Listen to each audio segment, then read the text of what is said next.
Trip വെച്ചാലും കുഴപ്പമില്ല എനിക്ക്. വെച്ചാലേ ഇന്റെ പടി ഗുരുവായൂർ പോയ 6 പെണ്ണടിച്ചുള്ളൂ.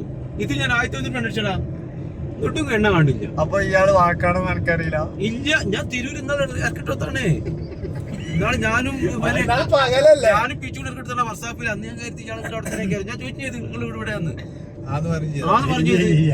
ഇതിപ്പോ കൊലച്ചതിയാണിത്.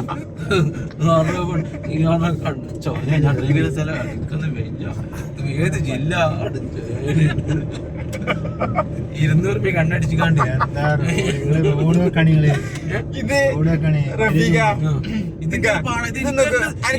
ഇരിക്കേണ്ടത് കിട്ടണടാ. എന്താ സംഭവിച്ചു ഞാൻ പറഞ്ഞുതരാം. ഞങ്ങള് ഓട്ടോറിക്ഷ പോരാ നേരത്തെ മഴയതപ്പോ ഇജ് പറഞ്ഞു കാറിട്ടോ 300 രൂപ കണ്ടടിച്ചത്. അപ്പൊ ഞാനോട് 250 രൂപക്ക് പറഞ്ഞതല്ലേ. ഞാനൊരു നല്ല കാര്യം അയച്ചു കൊടുക്കാന്ന് ഞങ്ങോട്ട് ചോദിച്ചിട്ടില്ലല്ലോ. ഞാൻ ഇയാളെ അതുകൊണ്ട് ഞാൻ തിരുവനന്തപുരത്തിൽ ഇരുന്നത്. എന്താ സജി എനിക്ക് പറയാനുള്ളത്?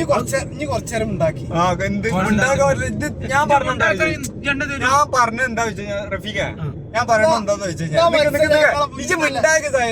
സജിയ, ഞാൻ പറഞ്ഞെന്താ അറിയോ, ഞമ്മള് തിരൂർക്കുള്ള കിലോമീറ്ററിനുള്ളൂ ഈ പറവണ്ണക്ക്. ഇപ്പൊ പറവണ്ണത്തി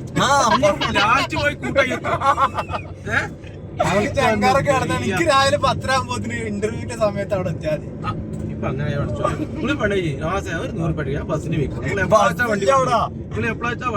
ബസ്സില്ലടാ. ഞങ്ങളെ ഓട്ടോറിക്ഷന്റെ വൈബില് വരാൻ നിക്കായിരുന്നു. ഞങ്ങള് രാത്രിയിൽ ഇങ്ങനെ ഇറങ്ങണല്ലോ.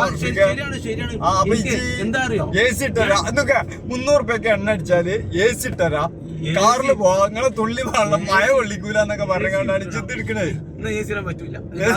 അതിനെക്കാട്ടി മൈലേജ് ഷോട്ടാവും. ഞാന് ഇപ്പൊ ഇപ്പൊ എനിക്ക് ഞങ്ങൾ എത്ര രൂപയ്ക്കാണ് പെട്രോൾ അടിച്ചതെന്നുള്ള സംശയം ഇതേ ചേട്ടാ. അപ്പൊ ആ സംശയം അപ്പൊ ഞാൻ പറയണേ ഏത് ഇജാ ഫോൺ ചെയ്താണ്ട് പോയപ്പോ തന്നെ ഞാൻ പറഞ്ഞു ഇവരോട് ഇനിയിപ്പോ 100 രൂപയ്ക്ക് അടിച്ചാലും റഫീഖ് അറിയാൻ പോണില്ല എന്നുള്ളത്. പക്ഷെ ഞാൻ 100 രൂപയ്ക്ക് അടിച്ചിട്ടൊന്നും ചേട്ടാ. പമ്പൊന്ന് ഫോൺ ചെയ്യണ വെച്ചിട്ട് ഞാനത് ഇറങ്ങിപ്പോയത് നല്ല കാര്യം. പിന്നെ എന്താ അറിയോ, എനിക്കാണ് തെറ്റ് പറ്റിയത്. ഞാനത് ചെയ്യാൻ പാടില്ല. ഇനി മേലാൽ നിങ്ങൾ തിരുവൂർക്ക് വർഷാപ്പ് നാളെ കൊണ്ടുവരാൻ ഞാൻ വരൂല. ഇനി തിരുവന്നാണെങ്കിൽ ഞാൻ വരൂല. ആ വണ്ടി എന്ന് കിടക്കണ്ട അവിടെ വരുമ്പോ എടുത്തോ.